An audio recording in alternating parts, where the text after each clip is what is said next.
ஐயா, இன்னைக்கு ஓட்டு போறது உங்களுக்காக இல்லை, உங்கள் தலைமுறைக்காக. உங்க குழந்தைக்கு நீங்க என்ன பண்றீங்க? ஓ, நல்ல ஸ்கூல்ல படிக்கணும், காலங்காலத்தில் 2 மணிக்கு போய் நல்ல ஸ்கூலுக்கு வெளியே கியூல நிக்கிறீங்க. எப்படியாச்சும் ஒரு சீட்டு வாங்கிடணுங்க, பையன் படிக்கணுங்க, பொண்ணு படிக்கணுங்க. சம்பாதிப்பதில் சேமிப்பு பண்ணணுங்க, அந்த பையன் பொண்ணுக்கு நல்லா படிக்க வைக்கணும். ஏங்க, ஒரு பையன் பொண்ணு வளரணும்னு இவ்வளவு யோசிக்கிறீங்களே, நல்ல ஓட்டு ஏன் போட மாட்டீங்கன்னு நான் கேட்கிறேன்.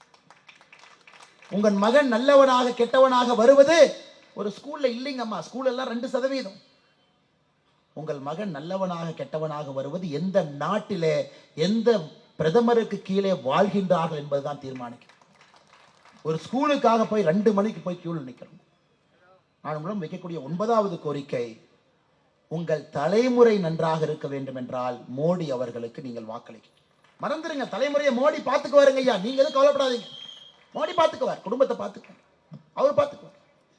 நம்ம என்ன தொழில் செய்தாலும் கூட நம்மளை காப்பாற்றுவார். குழந்தைகள் நல்லா பார்த்துக்குவார். நல்லா படிக்கணும், நல்ல வேலை வாய்ப்பை உருவாக்கணும், நல்ல ஒரு பொருளாதார சூழ்நிலை வளரணும். யாருமே உள்நாட்டுக்குள்ள ஒரு குண்டு கூட வைக்கக்கூடாது, எந்த தீவிரவாதி வந்துடக்கூடாது. எல்லாம் மோடி ஐயா கையில் இருக்கு. 10வதாக என்னுடைய அன்பார்ந்த வேண்டுகோள் நான் உங்கள்கிட்ட சொல்றதுங்க ஐயா, நீங்க எந்த கட்சியாக இருந்தாலும் இந்த முறை மோடி தான் வரப்போறாருன்னு தெரியும். நீங்க யாருக்கு ஓட்டு போட்டாலும் அது வேஸ்ட் ஓட்டுங்க. இது வேஸ்ட் ஓட்டு, வேஸ்ட் ஓட்டு, அது எந்த பிரயோஜனம் இல்லைங்கம்மா. இப்ப வினோத் செல்வம் அவர்கள் ஜெயிச்சாருன்னா 400ல் ஒருத்தர். நம்ம கட்சியை பொறுத்தவரை 76ல் ஒருத்தரா வருவார்.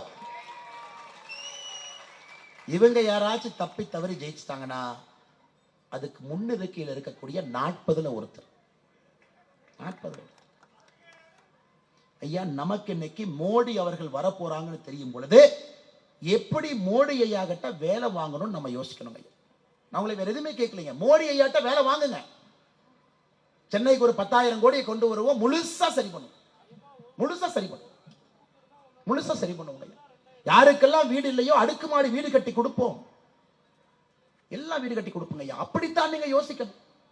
அந்த 400 பேர்ல ஒருவர் உங்களுக்கு வேணுமா, இந்த 40 பேர்ல பயன்படாத ஒருவர் வேணுமாங்கிறது தான் 10வதாக நீங்கள் மக்களிடம் சொல்ல வேண்டிய அன்பார்ந்த ஒரு அறிவுரையாக உங்களுக்கு சொல்லி, மிகுந்த எழுச்சியாக மத்திய சென்னை பாராளுமன்ற தொகுதியில் இந்த கூட்டம் நடந்து கொண்டிருக்கிறது. பத்திரிகை நண்பர்கள் வந்திருக்கின்றீர்கள்.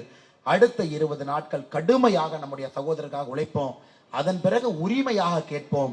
எங்களுக்காக வேலை செய்யுங்கள் என்று சகோதரர் வினோத் பி செல்வம் அவரை உரிமையாக கேட்பதற்கு நீங்கள் 20 நாட்கள் கடுமையாக களப்பணி ஆற்ற வேண்டும் சொல்லி மேடையில் இருக்கக்கூடிய எல்லா தலைவர்களுக்கும் நன்றி தெரிவித்து என்னை உரையை முடித்துக் கொள்கின்றேன். நன்றி, வணக்கம். பாரத் மாதா கி. செய்திகளை உடனுக்குடனும் துல்லியமாகவும் தெரிந்து கொள்ள சப்ஸ்கிரைப் பண்ணுங்க.